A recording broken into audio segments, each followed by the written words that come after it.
sea, oh Dios amado, conforme a tus misericordias, Señor mi Dios, tratándonos, y no solo a nosotros, sino también a cada uno de nuestros pequeños. Te lo imploro, mi Dios, en el dulce nombre de Cristo Jesús, y te doy gracias. Amén. Bien, Esdras capítulo 7, recordaremos, mis amados hermanos, conforme a las enseñanzas pasadas también.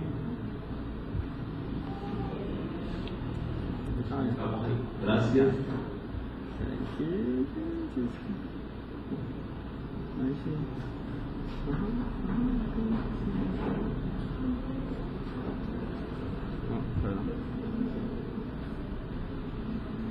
Ahí está, el rey Artajerjes había dado orden, obviamente porque Dios había puesto el sentir en su corazón, para que Esdras volviese nuevamente hacia Jerusalén y supervisara la obra en cuanto a la construcción del templo. Para aquel entonces ya el templo estaba casi en su totalidad construido, mas sin embargo la edificación como tal no serviría de nada si no se ministraba dentro de la misma.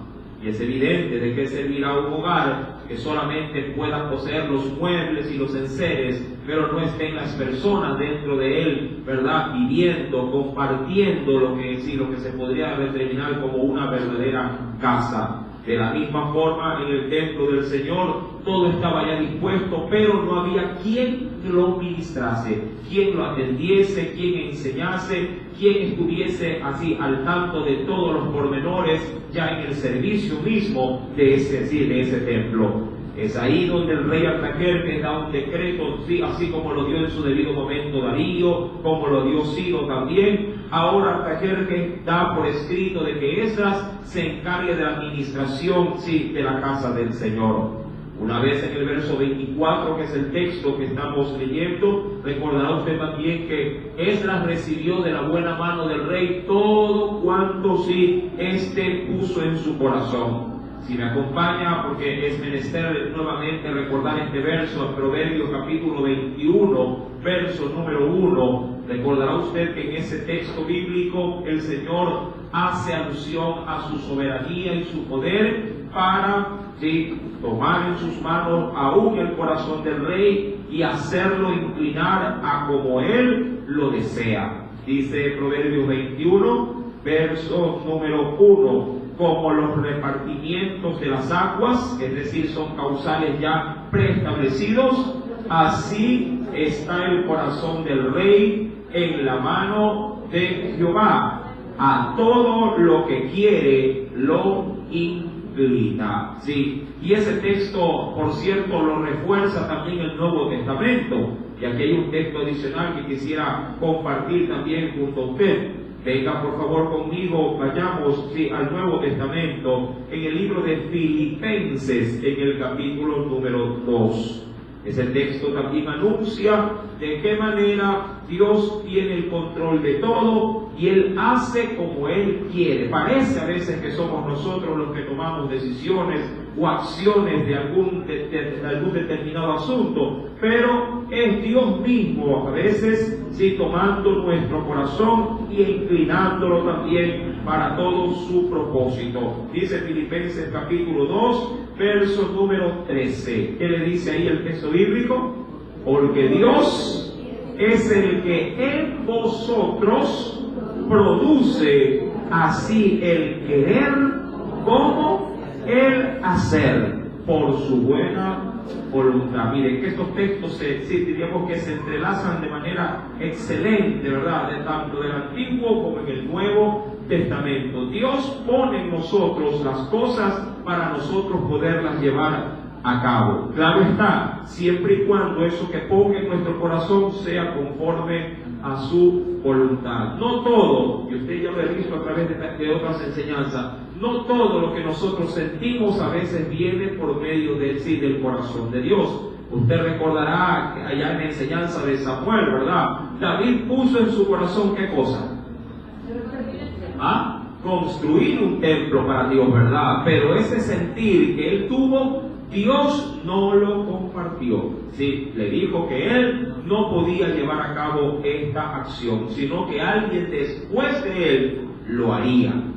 Si retomando por favor Esdras, capítulo número 7, vemos pues que el rey envió muchas riquezas, mucho dinero, plata, mandó también, como usted ya habrá leído conmigo allá en Esdras 7, versículo número 22, mandó 100 talentos de plata, 100 coros de trigo, 100 batos de vino, 100 batos de aceite, sal sin medida, muy aparte acerca de eso, de todas las ofrendas voluntarias que el pueblo también había otorgado en la mano de Esdras. Y eso está en Esdras capítulo 7, verso 22. Ahora bien, retomando conforme al texto que hemos leído, Esdras capítulo 7, verso número 24, continúa diciendo: a vosotros os hacemos saber que a todos los sacerdotes, levitas, cantores, dice ahí, porteros, ¿qué más? ¿Sirvientes de qué? Sirvientes del templo. ¿Qué nos dice el Señor?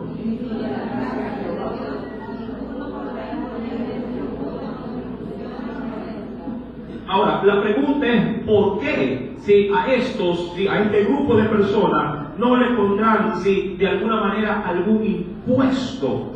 Mi amado hermano, hay una regla bíblica para ello. Y es menester, mi querido hermano, que me acompañe, por favor, allá la primera carta a los Corintios. Así como en el Antiguo Testamento estaba establecido aún para los propios animales que no se les prive del alimento en el lugar donde ellos trabajan. Vamos a tener 3 citas bíblicas para poder corroborar el porqué de esta reglamentación para estos hombres. Que nos dice, venga por favor, primera de Corintios, capítulo número 9. ¿Tiene? Primera de Corintios, capítulo número 9. ¿Ya lo encontró? Dice el Señor, versículo, número 9. Porque en la ley de Moisés está escrito, recuerde que Artajerjes por medio de Esdras conocía o no conocía la ley. Claro que la conocía. Esdras se había encargado de impartirla en medio de su nación también. Porque en la ley de Moisés está escrito: no pondrás bozal, que es en sí como la mascarilla. ¿Ustedes han visto a los perros cuando son muy agresivos? ¿Qué les ponen en los hijos? ¿Verdad? Una especie como de griego, un guante pero en la boca, ¿verdad? Para que estos no puedan, en este caso, morder. Dice, no pondrás bozal al buey, pero ¿a qué clase de buey? Al buey que está trillando, al buey que está arando, trabajando la tierra. Mire, si esa reglamentación estaba para los animales, ¿para qué? Para que puedan comer del mismo, en este caso, de la misma labor a la que estaban, en este caso, encomendados. Dice ahora más adelante el versículo número 10, o lo dice enteramente por nosotros, pues por nosotros se escribió, porque con esperanza debe arar el que ara. Es decir, cuando usted trabaja, ¿qué espera recibir de su trabajo? Su salario, ¿verdad? Hay quienes primero quieren que le paguen y luego quieren trabajar. No, primero se trabaja y luego en este caso se recibe el fruto de ese trabajo. Dice ahí, con esperanza debe arar el que ara y el que trilla, con esperanza de recibir, dice ahí, del fruto. Otro texto bíblico, mi querido hermano, que también es menester compartir. Venga conmigo a Timoteo, capítulo número 5. Primera de Timoteo, capítulo número 5.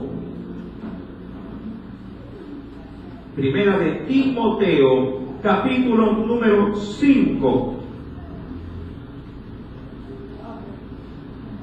¿Ya lo tiene?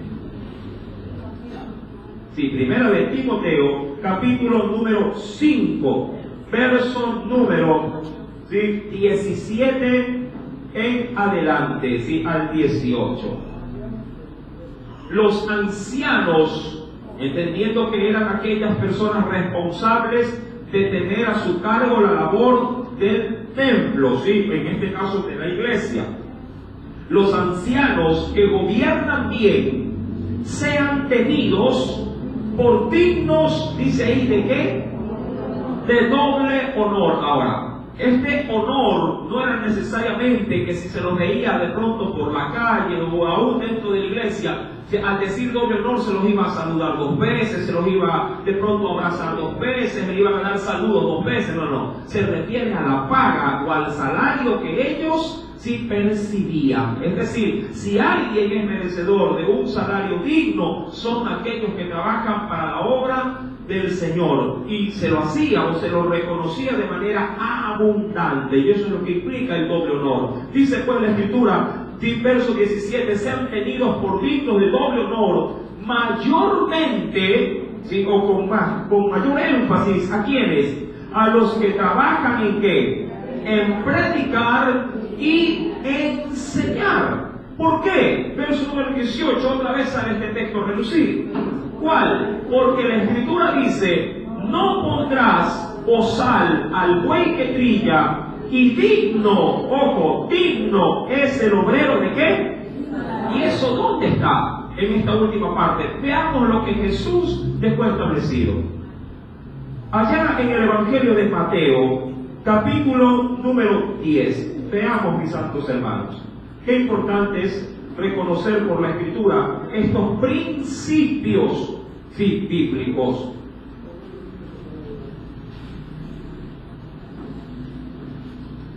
Verso número 9 al 10. Jesús les dijo a sus discípulos, a los que los había encargado previamente a que vayan a trabajar en la obra. ¿Ya lo tienen? Versos número 9 y 10 de Mateo capítulo 10. Versos 9 y 10.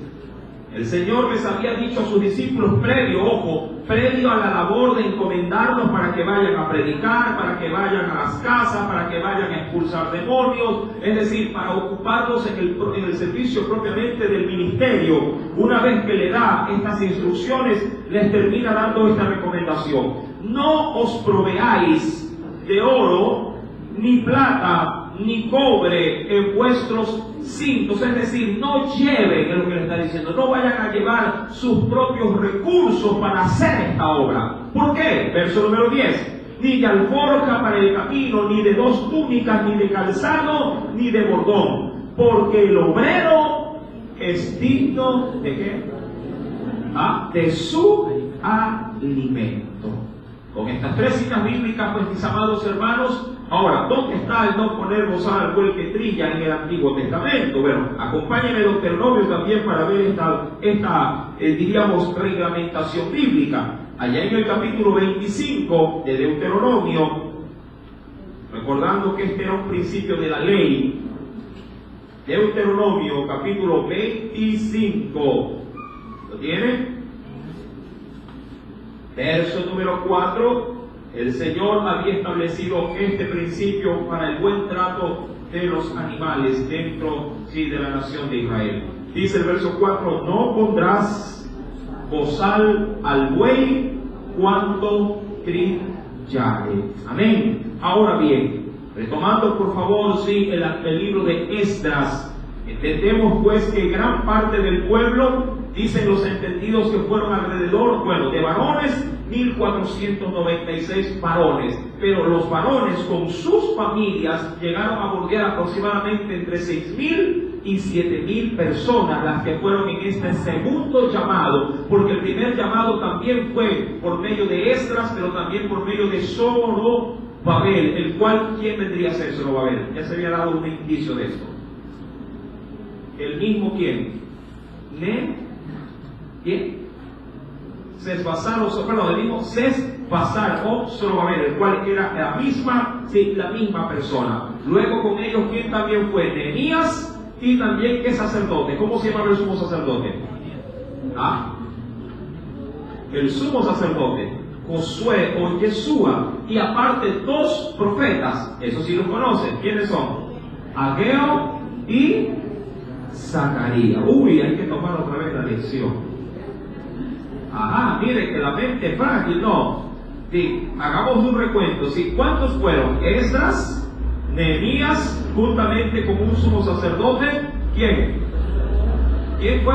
Josué. Fue también Zorobabel, o conocido como Sesbazar, y adicionalmente, ¿quién más? Los dos profetas. ¿Quiénes eran? Ageo y Zacarías. Ellos eran los que lideraban todo este movimiento, sí, para poder trasladar al pueblo al retorno de Jerusalén. En el primer viaje para construir el templo, en el segundo viaje para poder habilitar la función del ministerio dentro de ese mismo templo.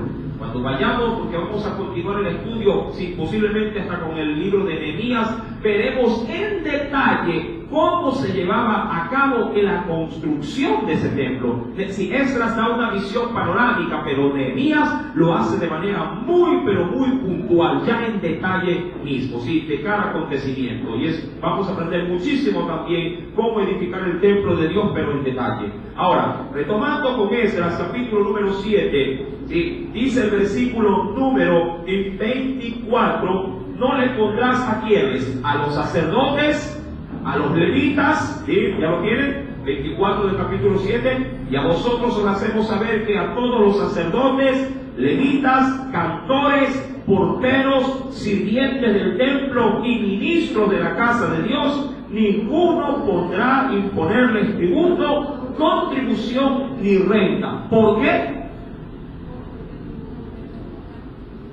Los hemos recorrido el Nuevo Testamento y el Antiguo. ¿Por qué? Porque el obrero es digno de su salario. Ellos no iban a pasear a Jerusalén, no iban a pasear, no iban a hacer una visita turística en el templo. Ellos iban a trabajar en el templo. ¿Sí me entiende? Porque si usted se da cuenta, todos y cada uno de estos tiene una función de acuerdo a lo establecido en el mismo libro de Levíticos, de cómo debían de ir así a realizar la tarea propiamente a cada uno, si conforme a su función. Mira lo que dice: sacerdotes. ¿A qué se iban a dedicar los sacerdotes? A administrar prácticamente ¿qué cosa? En el altar. Ellos eran los que se correspondían para llevar a cabo los sacrificios. Los levitas, ¿qué tenían que hacer los levitas? Sino armar, desarmar, estar atentos para que haya provisión, agua, ganado, para poder dar esos mismos sacrificios. Seguidamente, quienes estaban ahí, dice, y los cantores, los que iban a dirigir ¿qué cosa en medio del templo? Las alabanzas. Y estos cantores no solamente eran a capela, también estaban ahí los que tocaban instrumentos. Luego también estaban los porteros, aquellos que tenían la obligación de mantener la limpieza y el cuidado de quien ingresaba y salía de ese mismo templo. Porque, amado hermano, parece mentira, pero en todo lugar hay esto. Hay gente que viene de manera sincera a la casa de Dios, pero también hay gente que viene como hacer daño o hacer mal dentro de la casa de Dios. Sí, hay quienes en vez de pronto poner algo en la ofrenda, lo que quieren es ver cómo pueden sacar y guardárselo. Mi querido hermano, también adicionalmente, ¿quiénes iban a estar? Los sirvientes del templo. Diría cualquiera, los mandaderos, aquellos que tenían que limpiar. Bueno, había que hacer de todo, había que lavar las túnicas, lavar, luego de los sacrificios había que hacer un aseo generalizado, así como cuando se hace aquí domingo. Los altares se ensuciaban de sangre, de derramamiento. ¿Y quiénes se encargaban de lavar todo esto? Los sirvientes. Los sacerdotes no podían contaminar sus vestiduras con la sangre de las víctimas, ellos tenían que guardarse. O sea, la labor en ese templo era una labor ardua y era una labor diaria.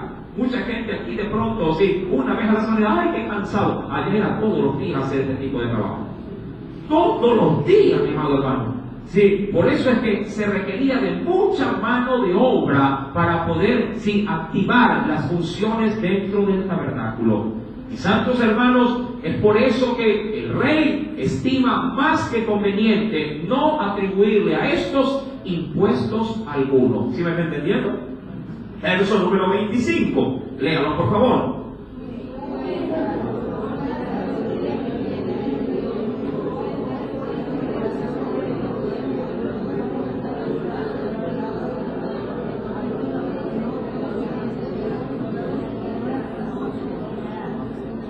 Ahora, aquí a Esdras prácticamente se lo pone como un gobernador, ¿sí? De toda esa región, pasado el río Éufrates, diríamos hacia la nación de Jerusalén. Mira la responsabilidad que pone sobre él. Tú, Esdras, conforme a la sabiduría, sí, porque eso había reconocido el rey en Esdras, a la sabiduría que tienes, y me encanta, porque lo reconoce que la tiene, pero no por su atribución propia, sino ¿por qué? Porque Dios se la había provisto. De esta misma palabra hay otro profeta que también así lo hace saber. ¿Quién? Vamos por favor al libro de Daniel. Sí, allá en este precioso texto bíblico también, acompáñenme por favor. Este también hace notorio que toda sabiduría, todo conocimiento e inteligencia no viene de por sí, sino que todo se encuentra en la buena mano, sí, en la buena mano de Dios. En capítulo 1, versículo número 17, mira lo que nos dice el Señor. Daniel 1, verso 17. ¿Ya lo tiene? ¿Qué nos dice? A estos 4 muchachos, Dios, miren, Dios les dio, ¿qué les dio? Conocimiento e inteligencia en todas las letras y ciencias. Y Daniel tuvo entendimiento en toda visión y sueño. Ahora, ¿dónde se depositó la fuente de esa gran riqueza? ¿En ellos? No, todo venía ¿de quién?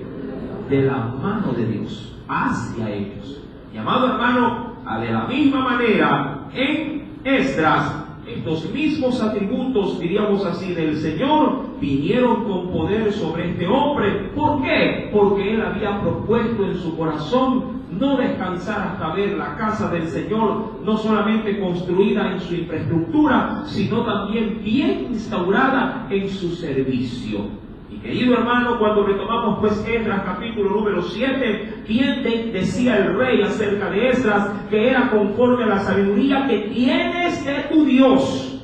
Amén. Y a él, ¿qué le puso a establecer? Pon jueces, gobernadores que gobiernen a todo el pueblo que está al otro lado del río, esto es el río Éufrates, a todos los que conocen las leyes de tu Dios, y al que no las conoce, ¿qué dice ahí? Le enseñarás. Y en eso Esdras era un perito. Él conocía perfectamente la ley de su Dios y tenía el don de la enseñanza. Dios había puesto ese don. Mucha gente puede saber mucho, pero no podría llegarlo a transmitir a nadie, porque no tiene o carece de un don. Enseñar, mi amado hermano, hay que tener el don de Dios. Usted ha pasado por aulas, usted ha pasado por colegios, escuelas o universidades, y usted sabrá muy bien que en las cátedras allá adelante se paran muchos aquellos que dicen ser maestros, pero hay gente que no se hace entender ni para atrás ni para adelante, ¿verdad? Hay otros vueltas que endulzan porque tienen ¿qué cosa? Tienen una habilidad sí, sumamente, diríamos, desarrollada. Usted le dice 3, 4 palabras y entiende de principio a fin. No tiene problema, ¿verdad? Mi amado hermano, Esdras tenía todas estas cualidades. Ahora, a Esdras se le había encomendado si poner personas para que prácticamente administren todo el imperio, pero del lado del río Éufrates hacia la costa del mar Mediterráneo. Cuando vamos al versículo número 26, también a Esdras se le dice que puede ejecutar, si así él lo cree conveniente, las sanciones respectivas si acaso alguien le desobedece. Verso número 26 nos dice, y cualquiera que no cumpliere la ley de tu Dios, ¿qué dice? Y la ley del rey, sea ¿qué cosa, mi amado hermano? Sea juzgado prontamente. Y dice ahí, sea que, sea, dice allí, a muerte, a destierro, es decir, sacarlos de su territorio y mandarlos fuera de su patria o de su nación. También dice ahí, a pena de multa o prisión. Mis amados hermanos, las leyes terrenales también han sido impuestas por Dios para que éstas se ejecuten, es decir, sobre la iglesia también. Si me acompaña, por favor, en breve, veamos qué nos dice el Señor con respecto. Vayamos al Nuevo Testamento, mis santos hermanos.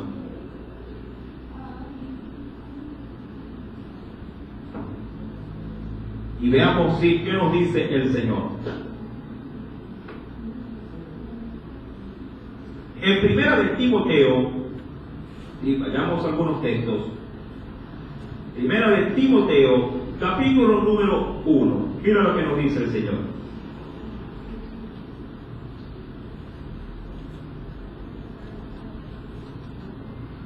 Primera de Timoteo,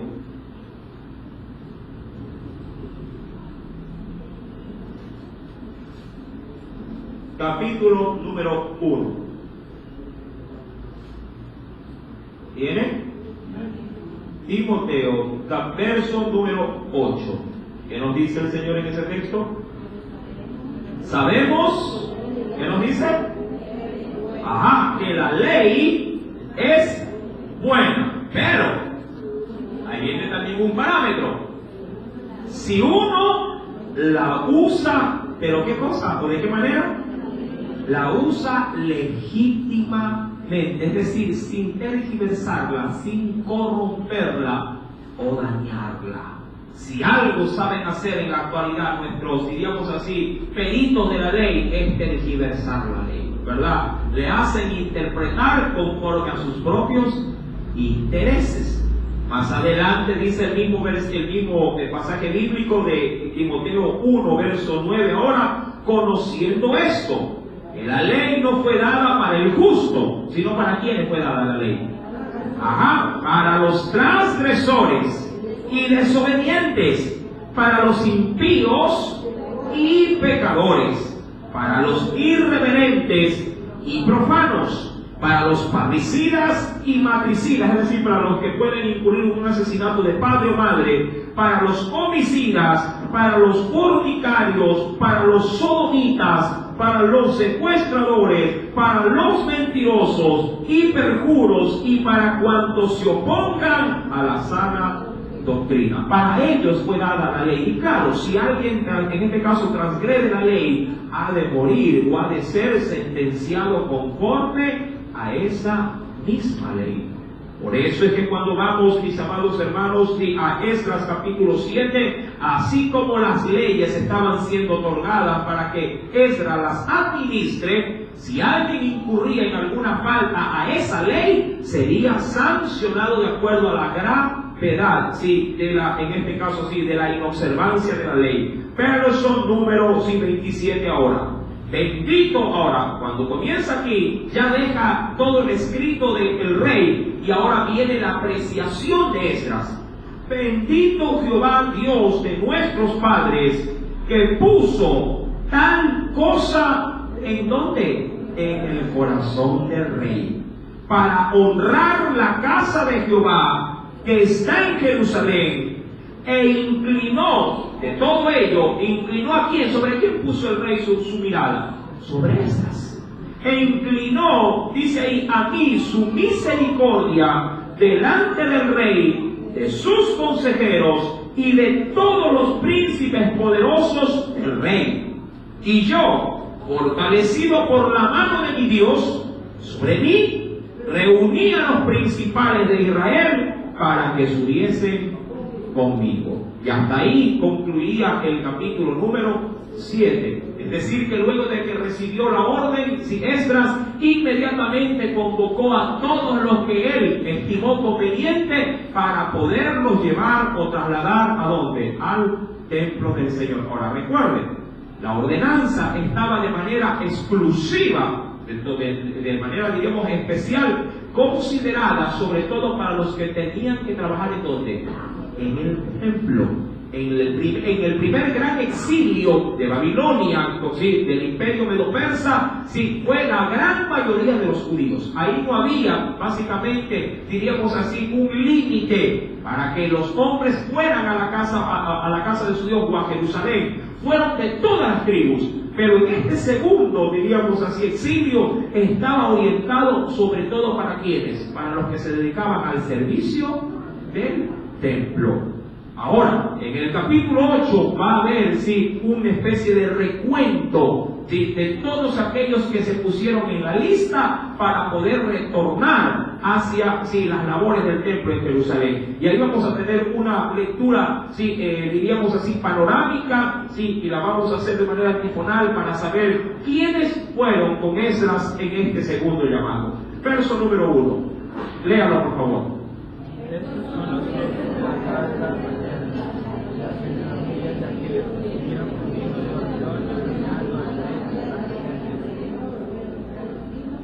De los hijos de Fines, recordando que estos hijos de este primero, diríamos así, patriarca, Fines, era uno de aquellos que pertenecían a la tribu de Leví, ¿sí? De los hijos de Fines, Gersón. De los hijos de Itamar, Daniel. De los hijos de David, Atus. Estos tres eran sacerdotes. Verso número 3, lea.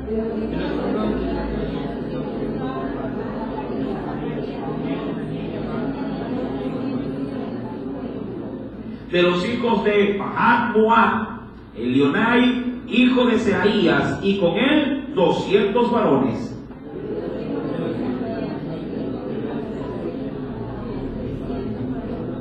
De los hijos de Adín, Ebed, hijo de Jonatán, y con él 50 varones.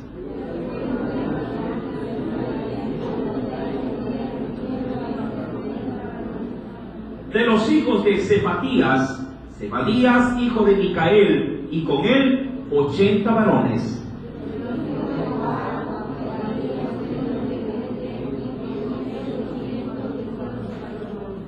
De los hijos de Selomit, el hijo de Josipías, y con él 160 varones.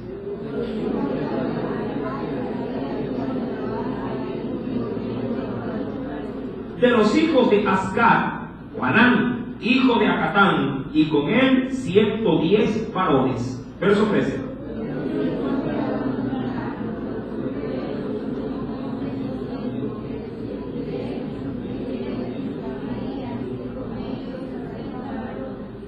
Verso número 14.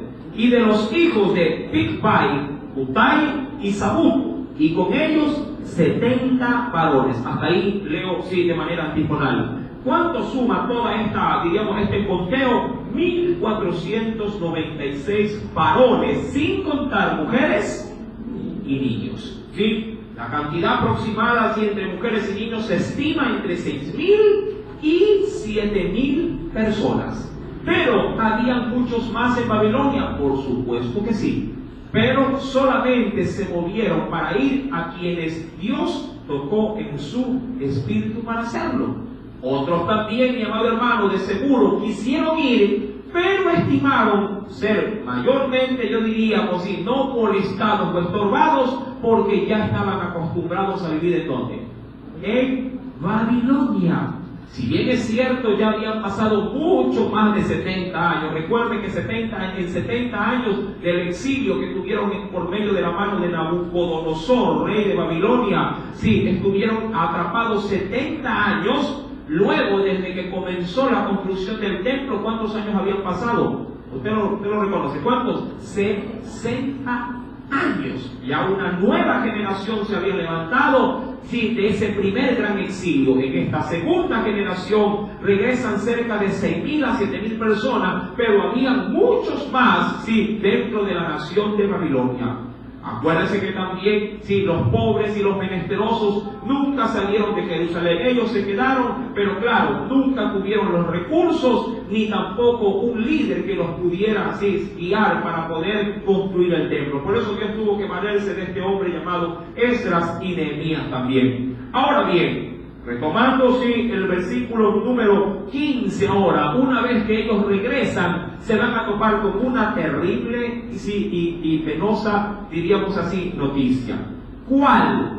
Venga conmigo, mis amados hermanos. Verso número 15. ¿Qué sucede?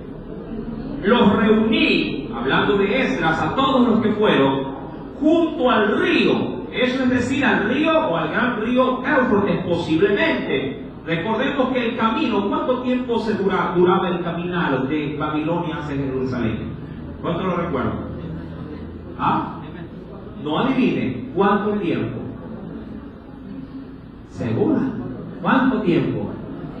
¿Cuántos? Ya se olvidó. Bendito, usted tiene la mente más fresca que la mía.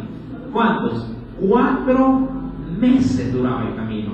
¿Cómo se estima eso? Porque me la inventé. No, venga por favor conmigo, vamos otra vez a recordar.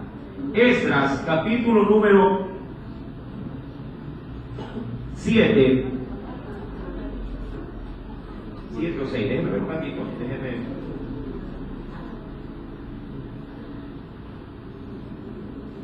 Esdras, capítulo número 7. Y aquí estamos. ¿Ya lo tienen? Capítulo 7, sus versículos iniciales. Perfecto. Versículo número... Sí, voy a leer el versículo número 6. Este Esdras subió de Babilonia, era escriba diligente en la ley de Moisés que Jehová Dios de Israel había dado, y le concedió el rey todo lo que le pidió, porque la mano de Jehová su Dios estaba sobre él. Ese texto lo vamos a volver a leer, pero más adelante, cuando sigamos en el capítulo 8. Verso número 7. Y con él subieron a Jerusalén algunos de los hijos, no todos, algunos de los hijos de Israel y de los sacerdotes, levitas, cantores, porteros y sirvientes del templo. Recuerden que este texto lo vamos a leer más adelante. Y llegó a Jerusalén, ojo, ¿cuándo llegó? Dice aquí, en el mes 5 del año 7, dice ahí, ¿de quién? Del rey, versículo número 9. Porque el día primero del primer mes fue el principio, dice ahí, ¿de qué? Ajá, de la partida, dice aquí, ¿de qué? Ajá, de Babilonia, y al primero del mes 5 llegó a Jerusalén, estando con él la buena mano ¿de quién? De Dios. ¿Cuánto tiempo se demoraron? 4 meses. Cumple 4 meses. 4 meses ¿a qué? Y recuerden que ellos iban así, ¿no? A pie, con sus animales de carga, llevando todo, sí, en este caso los regalos, los obsequios voluntarios que el rey y la gente les había otorgado. Pero recuerde ese verso, estos versículos van a ser nuevamente recordados más adelante, porque la Biblia dice que fueron con ellos, pero no fueron todos, sino algunos de ellos. Amén. Y también el texto nos ha podido volver a recordar que a Esdras se le dio todo lo que él pidió. Eso lo vamos también a recordar más adelante. Recuerden estos versículos. Sí, retomemos por favor Esdras capítulo 8, verso número 15. Los reuní junto al río que viene a Ahava, y acampamos allí en ese lugar. ¿Cuántos días? 3 días. Y habiendo buscado entre el pueblo y entre los sacerdotes, ojo, ¿qué dice ahí, mi amado hermano? No hallé allí a quienes no halló.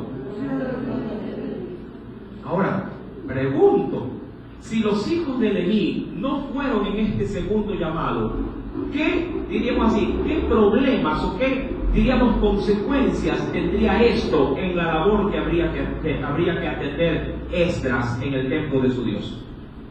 ¿A qué se dedicaban los levitas?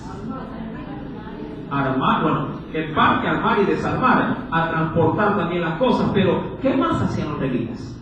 Los levitas, no los sacerdotes en sí mismos, sí, pero los levitas, toda la comunidad levita, mi amado hermano, ellos también se encargaban de ayudar, ¿sí?, para administrar, ¿sí?, en este caso, en el atrio exterior, dentro del tabernáculo. Mi amado hermano, muchos de ellos también eran cantores. Mis queridos hermanos, esta parte esencial en el templo no podía faltar. Si bien es cierto, la palabra es lo primordial ahora en nuestro tiempo, ¿sí?, la enseñanza es lo que no puede faltar. Mi querido hermano, el tabernáculo con todas las directrices que Dios había dado tenía que ser atendido observando puntualmente toda, diríamos, demanda de Dios para poder tener el servicio del culto. No podía obviarse absolutamente nada. No podía faltar en un culto el sumo sacerdote. No podían faltar los sacerdotes. No podían faltar los levitas. No podían faltar los cantores. No podían faltar los porteros. Nadie podía faltar. Era algo estrictamente riguroso y su cumplimiento tenía que ser al pie de la letra, y mucho más. Y quien lo estaba administrando, ¿quién quiere que era? Era Esdras. ¿Y qué era Esdras? Si volvemos, por favor, recuerden, mi querido hermano, si vayamos en breve al capítulo número 7.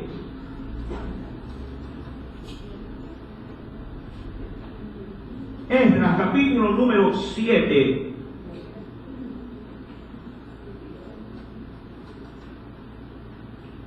Versículo número... un segundito, déjenme buscar el texto que estoy queriendo realzar en esto.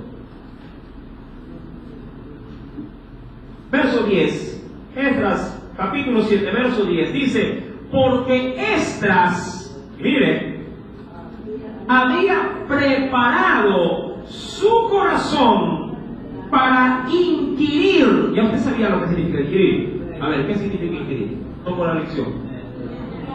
¿Ah? ¿Qué cosa? Era escudriñar, pero a fondo, si escarbando. Dice ahí, la ley de Jehová. ¿Para qué? Para cumplirla y para enseñar en Israel sus estatutos y decretos. ¿Usted cree que un hombre tan, diríamos así, tan elocuente a la hora de hablar, pero también tan juicioso y tan detallista en cuanto a la ley, iba a dejar pasar por alto que en el grupo que él iba a llevar para ministrar en el templo faltasen ¿quiénes? Los levitas? Él dijo, aquí tengo un problema. Si bien es cierto, la invitación no era obligatoria para los judíos que estaban en Babilonia, no así, mi querido hermano, se podía llevar a cabo la obra en el tabernáculo, carente de estos personajes tan valiosos para poder ministrar en el templo. Véanlo de esta manera, mi amado hermano. Haga de cuenta que usted viene al culto, sí, comienza la lectura bíblica, ora, sí, lee la palabra, luego de eso, ¿qué viene seguidamente? Las alabanzas, canta, ve la hora, canta, vamos al culto de la 9 de la noche, 9:30, dice, bueno, no hubo quien predique. Pregunto, ¿cómo retornaría usted a su casa? Vacío. Exacto. Vacío. De pronto con gozo, porque cantó bastante, pero en su espíritu faltó algo. Es como cuando usted en casa, ¿sí?, llama a la gente a la mesa, le pone de entrada. ¿Con qué empieza usted a comer en su casa? ¿Qué le pone primero? Por lo general, ¿qué le pone? Le pone un caldito, ya, sírvase el caldo. Y una vez que termine el caldo, ¿qué le sirve?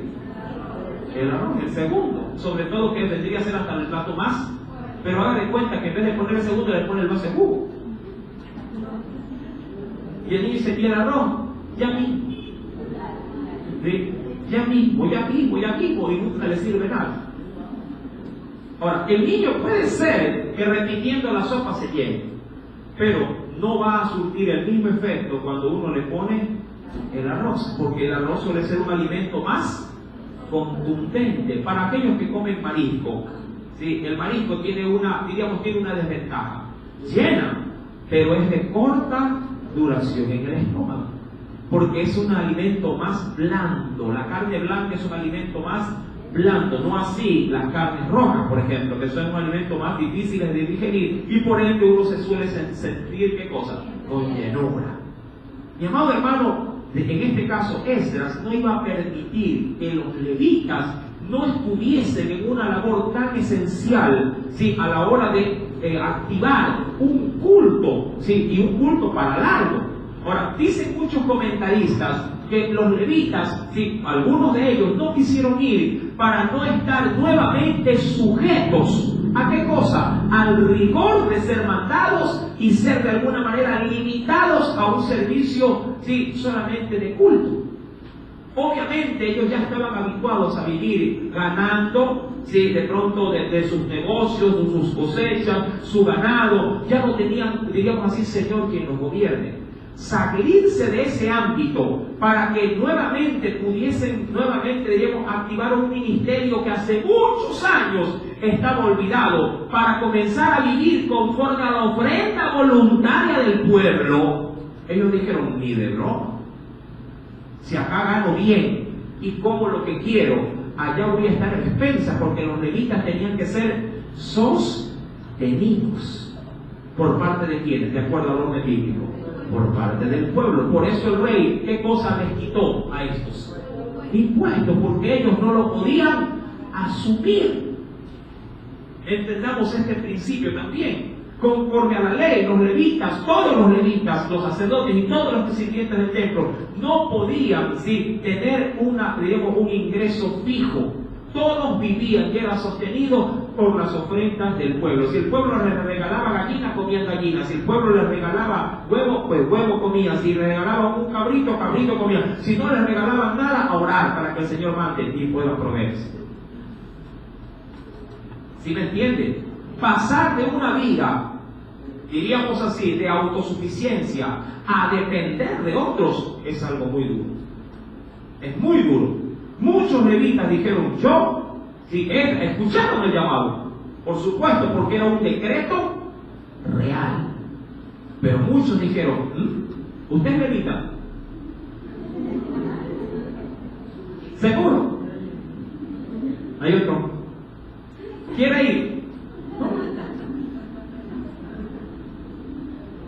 La mayoría estaba casado, con familia, ya estaban organizados en su vida, ¿sí me entienden? Ellos tenían ya organizado su vida, habían pasado ya, recuerda, 70 años de exilio, más 60 años más de construcción. Ellos ya estaban habituados, más de un siglo.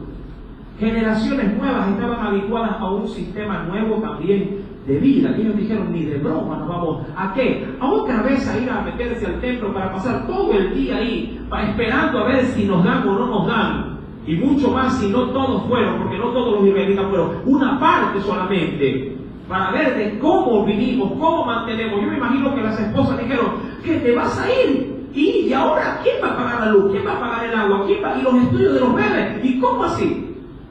Es lo primero que reclaman en casa.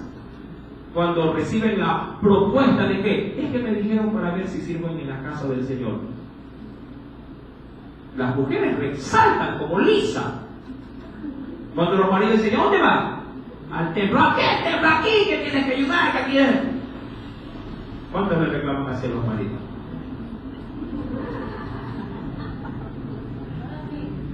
O a la inversa, porque más son las mujeres las que sirven, ¿ah? Que eres vaca, que eres ociosa, que yo te voy a mandar el colchón allá a la casa del pastor para que vivas allá.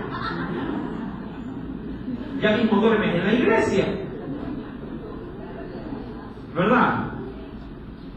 Y amado hermano, esa es la postura. Los levitas pasaron lo mismo.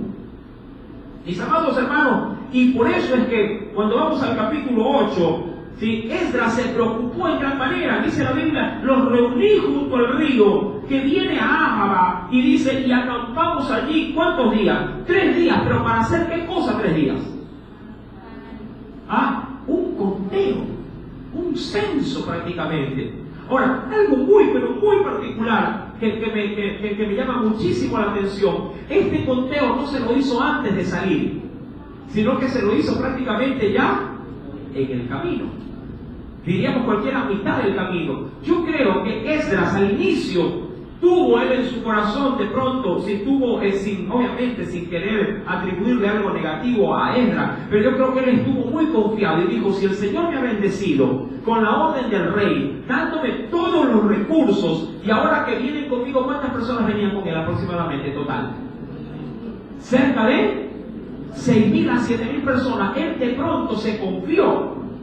Como hombre, se confió y dijo, yo no creo que entre 6.000 o 7.000 personas no hayan por ahí levitas, que me acompañen para poder hacer la obra en la casa del Señor.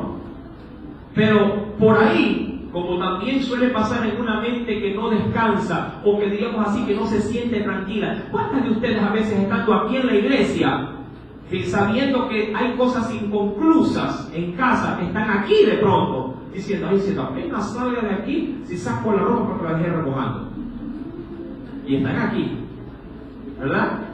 La cabeza está pero que da vuelta, ¿verdad? ¿Sí? El CPU de nosotros está pero a 1000 revoluciones. ¿Sí? Pasa, mi amado hermano. A veces usted sabe evangelizar y está, ay, tengo que ir a hacer el arroz, y está ahí. O si no, ¿con qué hago el arroz? ¿Con qué? Ayer fue ya huevo frito, hoy ¿qué será? ¿Le repito la dosis o no? ¿Qué hago?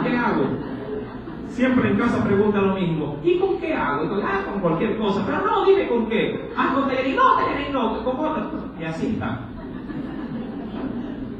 Mi querido hermano, Esdras iba por el camino y dijo, a ver, ¿será o no será? Pero yo creo que cuando el Espíritu de Dios está ahí, el sentir por lo general suele venir, ¿sí?, de Él mismo. Y uno no descansa, como cuando a veces dice, a este le pasa algo, ya lo voy a coger. Así yo a veces tengo con los hermanos, a este le veo cara de pocos amigos, ¿qué le pasará al hermano? Ya lo agarro, a veces se me escapan los hermanos al final del culto. ¿Sí? Yo digo, hermano, y los hermanos dicen, ay, ¿qué hice? No he hecho nada, venga que quiero conversar con usted. Y a veces, sí, ahondando, ¿qué le pasa? No, nada, estoy bien. Cuando ya tengo como 5 minutos que le doy ahí, ay, bueno, la verdad, hermano, les voy a contar. Y efectivamente, sí les pasa algo. Mi amado hermano, Esdras estuvo con eso. Sí, me falta, no veo. ¿Han visto un levita por aquí? No creo, me imagino en la fila, no creo que por allá está entre que los 500, allá por allá han de venir. El asunto es que llegó y los levitas no había ni uno solo. Ojo, ni uno solo. Y eso es lo que a veces nos pasa aquí en la iglesia. Que uno a veces busca gente para trabajar, gente para que se involucre, gente para que sirva, y a veces entre muchos no hay ni uno. Ese es el problema a veces. Que entre tantos, igual habían cerca de 7.000 personas. Por eso es que el conteo no pasó desapercibido. A veces decimos en la Biblia, ay, qué aburrido, de los hijos de Zacarías, los hijos de Pablo, Zacarías, parece una lectura media sin sentido, ¿verdad? Como que si no atribuyera mayor, diríamos, edificación a mi vida cuando leo un censo, cuando leo la genealogía. Hermano, yo vuelvo y le repito, nada en la Biblia está escrito al azar. Todo en Dios tiene un propósito.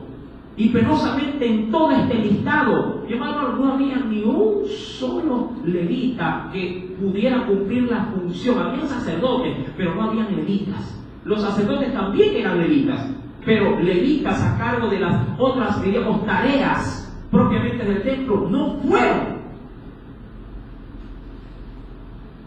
Dentro del servicio al Señor, hermano, no es difícil a veces tratar de ver gente levita. Todos somos los levitas, pero gente levita con carga y responsabilidad son pocos. Uno desearía, Señor, ¿a quién pongo? Y uno a veces, no sé si a veces pecamos por inobservancia, o pecamos, qué sé yo, por prejuicio. A veces decimos, ¿qué te parece fulana? Y lo primero que decimos es que una hermana trabaja. Y yo digo, pero yo llamo gente ocupada, pues. Sí, pero como trabaja de tal hora a tal hora, ¿a qué hora viene?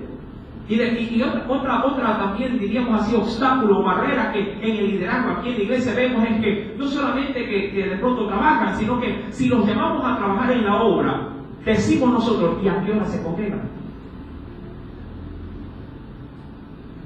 Porque ese es otro punto. Si solamente viene 1 o 2 veces por semana, y le digo de esas 1 o 2 veces por semana que nos ayude a servir, le mermo. ¿En qué cosa le mermo? En su, diríamos así, contacto de venir a qué cosa a la iglesia, a llenarse.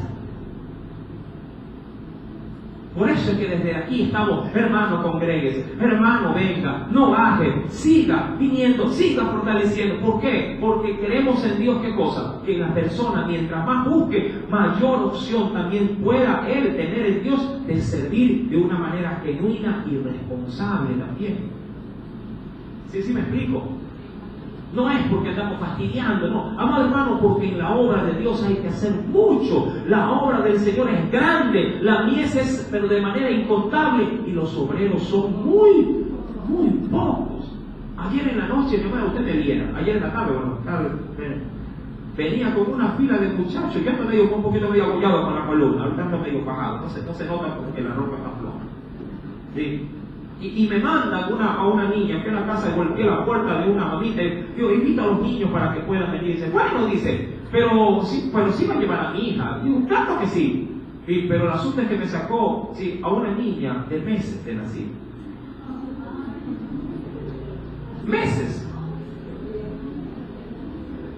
Yo tuve que usar en Dios la paciencia. Digo, claro, por supuesto, es que si no le llevaba a la más chiquita, no me iba a enviar a la más grande.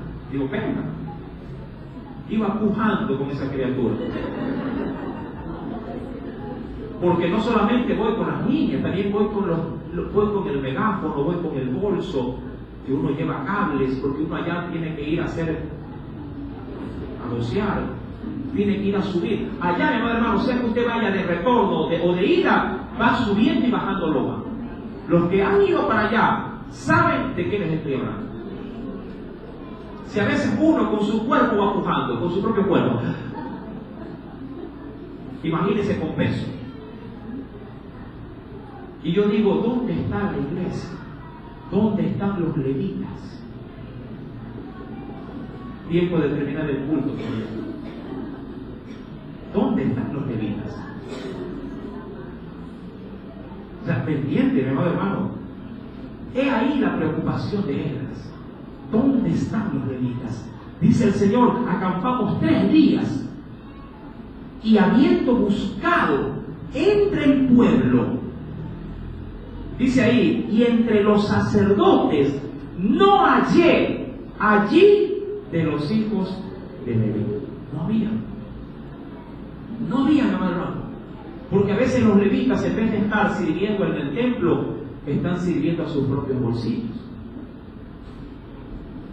Porque piensan que en el mundo pueden obtener $1 más, y que aquí en la casa de Dios servir al Señor no es monetariamente rentable. Y se olvidan de pronto que más se gana sirviendo a Dios que pasando nuestro esfuerzo y nuestro tiempo en el mundo, que cuando a la verdad allá afuera nos quieren dar una patada, nos la dan y ni siquiera nos dan las gracias cuando nos votan. ¿Se da cuenta? Dice la Escritura en el versículo número 16, entonces, y yo creo que aquí vamos a dejarlo, despaché a Eliezer, Ariel, Semaías, Elnatán, Jarib, Natán, Zacarías y Mesulam, hombres principales, asimismo de Joiarib y a Elnatán, hombres doctos. ¿Para qué los despachó? ¿Cuál fue el objetivo? ¿Qué quiso hacer Esdras? El próximo domingo lo sabremos, con la ayuda del Espíritu Santo. ¿A cuántos Dios le habló? Amén.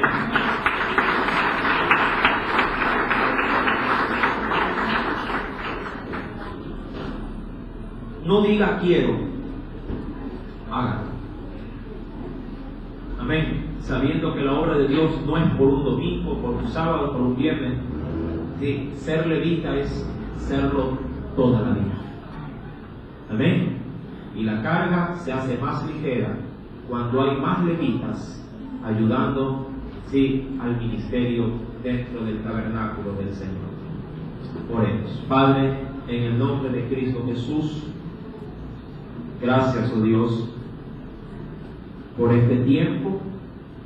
Yo sé que tu palabra es un manjar a nuestro corazón, pero también, oh Dios, suele muchas veces, mi Padre Celestial, ser dura a la hora de quererla asimilar.